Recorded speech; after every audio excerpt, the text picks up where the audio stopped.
Good evening, everybody, and a very warm welcome to First Presbyterian Church here in Evansville, Indiana. We particularly welcome those of you here in the space and all of you watching online as well. It's a delight to have Shayla Van Hal with us this evening from the IU Jacobs School of Music. You can read all about her on the back page here. A couple of little bits of housekeeping. If you have an electronic device that can beep or make any noises, please switch it completely off so that the only music we have is being produced by our artist this evening. Should you need the restroom during the course of the concert, head through this door here on the left and head into the lobby area. Back in the 1870s, nobody used the restroom, so they didn't add them to church buildings apparently. And the restrooms are located there near water fountains and the courtyard entrance. So without further ado, please join me in welcoming Shayla Van Hal.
All right, I found the button on the microphone.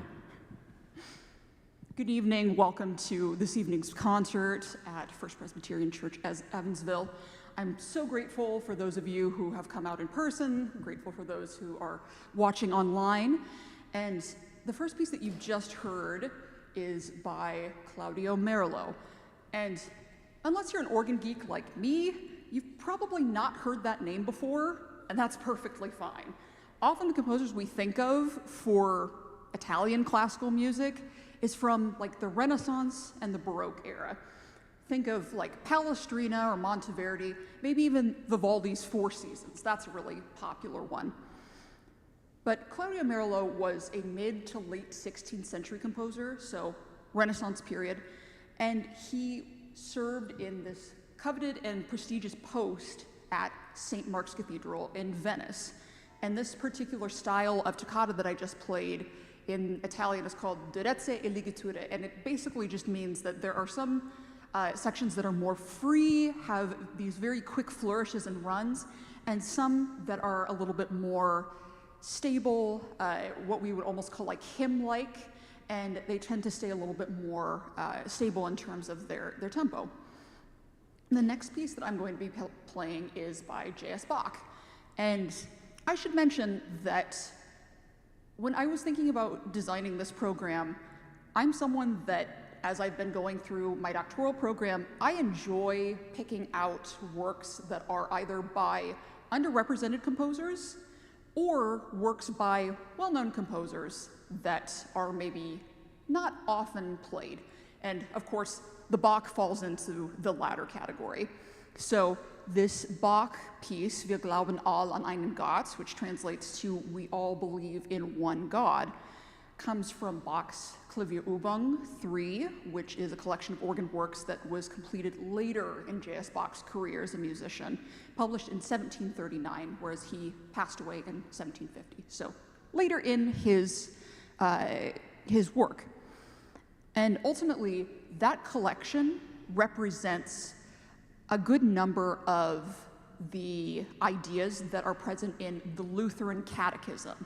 So this is sometimes called the Lutheran Mass. We all believe in one God is to represent the Apostles' Creed. And ultimately, the way that my professor, Dr. Chris Young, explains it, I think fits this piece well. He says that beginning on an offbeat, the hands represent humanity running off in all kinds of different directions, while the stabilizing pedal line is God's guiding presence for humanity.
Thank you.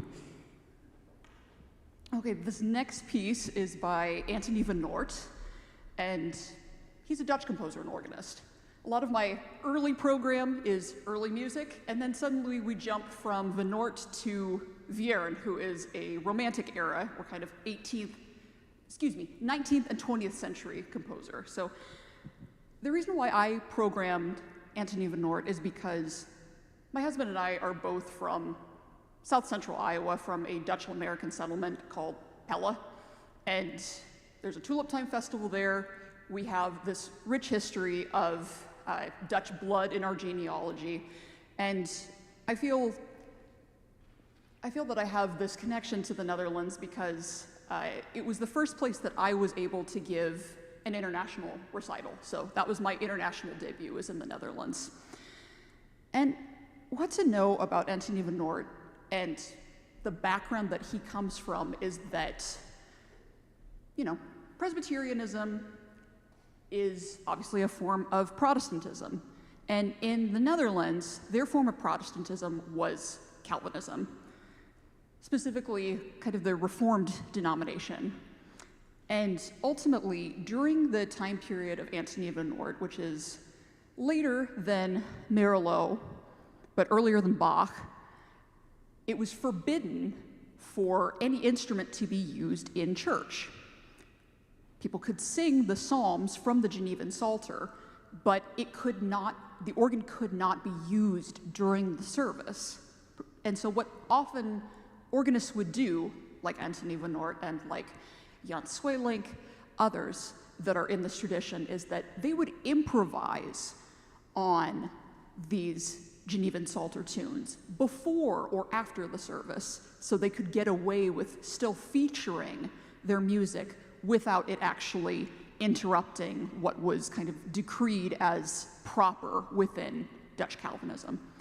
And Psalm 24 is basically a written down iteration of this.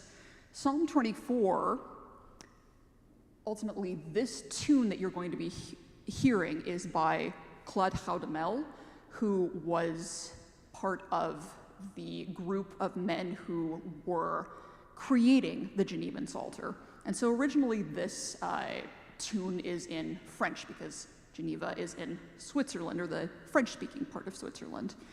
And so ultimately, Psalm 24 speaks of God as being the King of glory, and that God has established the earth and everything in it. So there are 3 different verse settings that feature this tune.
All right, now we're skipping ahead in history to Louis Vierne. He is not considered the most unknown composer to organ aficionados, but out of his 6 symphonies that he wrote for organ, I would say his 4th is one of the least performed and recorded. And ultimately, the symphony that this minuet comes from was written during a particularly difficult time in Vierne's life. He had divorced his wife in 1909, which this symphony would come but 5 years later, and his son Jacques died as a soldier during World War I. And ultimately, Vierne was born with some eye complications, and he would need glaucoma treatment 2 years after this symphony had been written in 1916. So this particular symphony is filled with some very eerie themes that are chromatic and swirling, but ultimately this minuet provides something a bit of a warm, lighthearted contrast to this symphony that kind of showcases almost the depths of Vierne's despair.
In a lot of ways, I am a Francophile. I love 20th century romantic French music in particular. So Louis Vierne is one of my favorite composers, not featured on this program, but I love Olivier Messiaen. And the next piece is by another one of my favorites, which is Jean Alain. And much like Louis Vierne, Jean Alain is considered one of the greatest French organist and composers of the early modern period. And he came from an extraordinarily talented musical family. His father, Albert, composed and also built the family's home organ out of a myriad of different bits and baubles, not just traditional wood. And ultimately, while Jean's death was rather unexpected, he was sent to the front lines at World War II and was killed on his 29th year. His sister, Marie-Claire Alain, carried on his legacy and championed his music and also became one of the most respected organ teachers, pedagogues of our time. And this chorale is the third movement of Alain's Suite pour orgue, or otherwise known as his Suite for Organ, which was written in 1935, about 5 years before he would be killed. And it contains certain characteristic aspects of his harmonic language, but it's more hymn-like in texture than some of his other works, like his fantasies.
piece you just heard was by Deso Antalfi Zeros, sometimes Dan Talfi. I've heard some variations on that name.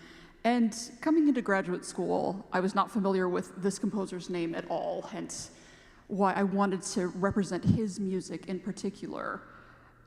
He was born in 1885 in a Hungarian village in the Austro-Hungarian Empire, of course prior to the World War I, but where his village is now is part of modern-day Serbia.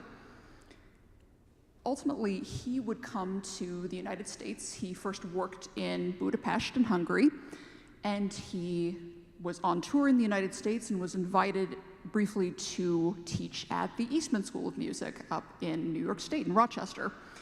And he would stay in the States, and kind of interestingly enough, I didn't know this about him prior to doing my research on him, but he was also someone who worked at Radio City in New York City and had a pretty interesting career, ultimately working at Columbia University as a professor of church music. So, very interesting person. His music reminds me a lot of kind of the jazzy impressionism of Debussy, which you might have heard in some of that. But Esti Dal is Hungarian for night song, or Abendlied is also German for night song. So I hope you enjoyed that selection of something that's rarely featured. Well, ultimately, my final piece by Rochelle Loran, the late, great Rochelle Loran, was my choice because I was trying to come up with something that would be a choice that is reflective of the times that we are living in. So right now I'm finishing up my doctorate. I'm working on my dissertation on the works of Polish organist and composer Marian Sawa, who is 20th century composer. But ultimately the piece that would work best on this instrument I didn't think was necessarily a good fit because it features the Dies Irae. If you know what the Dies Irae is, that is from the Mass from the Dead and it is about Judgment Day. And I thought maybe something slightly more lighthearted for these times. And so I decided to choose this setting of King's Fold, which is often set to the text, the Lenten text, I heard the voice of Jesus say, "Come unto me and rest." And Rochelle Loran was a Québécois, French-Canadian composer, organist, respected pedagogue, and this setting really hopefully resonates with you as much as it does with me in unprecedented times. So this is my final piece, 3 impressions on King's Fold. And I hope you've enjoyed this program. I've certainly enjoyed being able to play for you, and I look forward to chatting with you all after the recital.